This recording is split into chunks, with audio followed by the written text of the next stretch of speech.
de mon humble expérience du Festival de la Médina, qui est une association qui a été créée dans le sillon de l'action de l'association de sauvegarde de la Médina.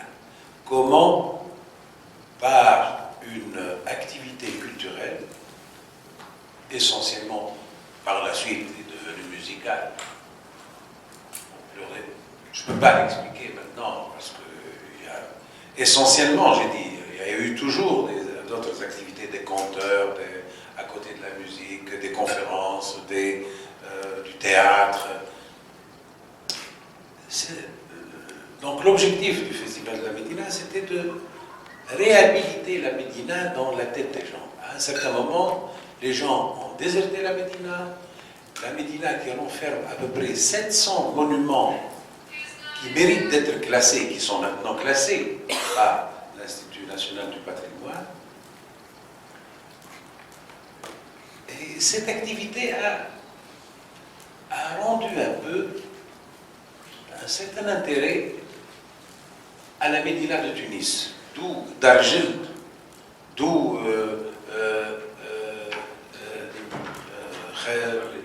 la réhabilitation du palais Khaireddin, d'où le Sraya, beaucoup de restaurants et beaucoup de maisons de culture qui sont Slimania, à la Ashouria, et j'en passe. Bon, c'est un petit festival qui est devenu grand. On a commencé avec une subvention de la municipalité de Tunis de 3 000 dinars. Et les spectacles étaient gratuits, sur invitation. Au fil du temps, peut-être, certainement, pas peut-être, la qualité des spectacles qu'on présentait attirait de plus en plus de public. Dans des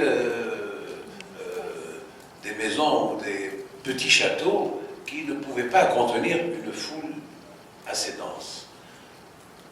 On est allé faire de temps en temps des spectacles au théâtre municipal, qui est un espace plus grand. Et la municipalité de Tunis, de 3 000 dinars, est passée à 7 000 dinars, à 10 000 dinars, et en 88, sur l'initiative de M. Mohamed Ali Boulaimen, on est passé à 80 et quelques mille dinars, mais conditionné à organiser des spectacles au théâtre municipal. Et le public est devenu de plus en plus important et la programmation tenait compte de cela.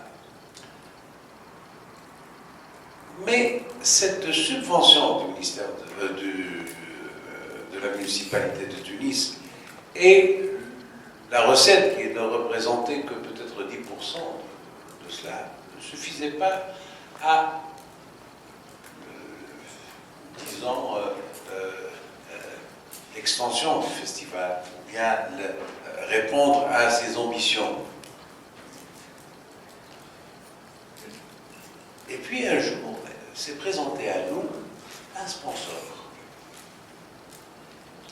Il a dit, moi je suis prêt à mettre 200 000 dinars, moyennant quelques visibilités. On a imprimé 10 000 programmes, 1000 affiches. On peut les citer aussi, les sponsors. Ouais. Allez-y. Ils ont une contrepartie. C'est pas des mécènes. La contrepartie.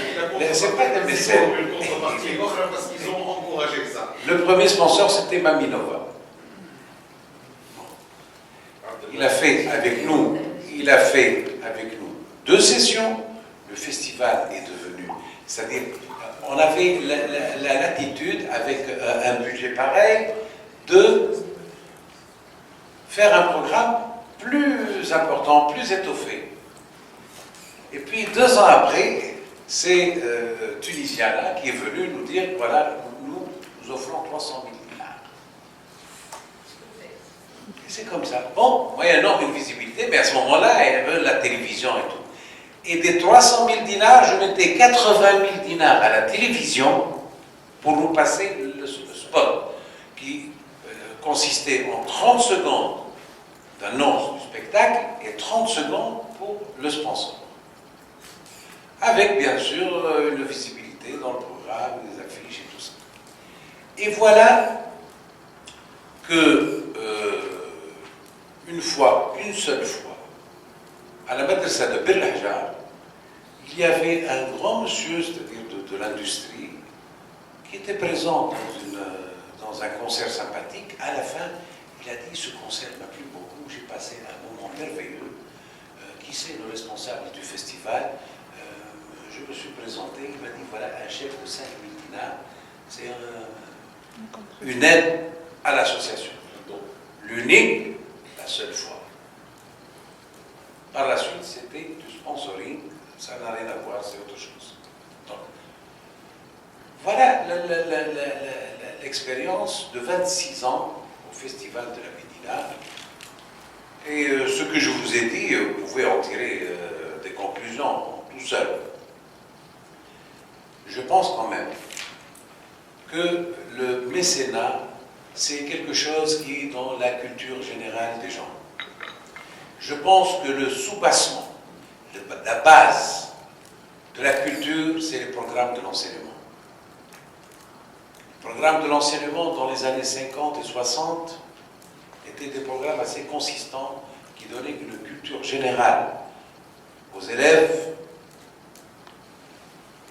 Et cette génération qui a fait son enseignement à cette époque-là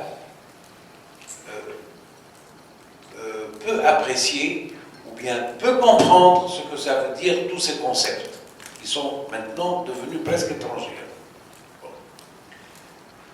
Depuis 40 ans, le contenu des programmes de l'enseignement, je ne sais pas qu'est-ce qu'ils forment, mais ils ne forment pas un homme tunisien assoiffé de culture, de savoir. Les programmes de l'enseignement, et puis l'action. L'État, depuis l'indépendance, a été toujours précurseur dans beaucoup de domaines. L'État a créé la SHTT pour promouvoir le tourisme. Quand les privés se sont mis dans le tourisme, c'est retiré. L'État a fait la compagnie de phosphate de Gafsa. Il a fait la cellulose à Kasserine. Il a fait le foulet à Mazl Bourguiba. C'est toujours l'État qui a fait, et c'est important, l'État ne doit pas, dans un pays comme le nôtre, se désengager. Il doit toujours jouer un rôle. Et il doit être le garant d'une dynamique et facile. C'est-à-dire, on n'a peut-être même pas besoin de faire une loi pour le mécénat. L'État doit encourager un mécène. Il ne doit pas le voir en suspicion.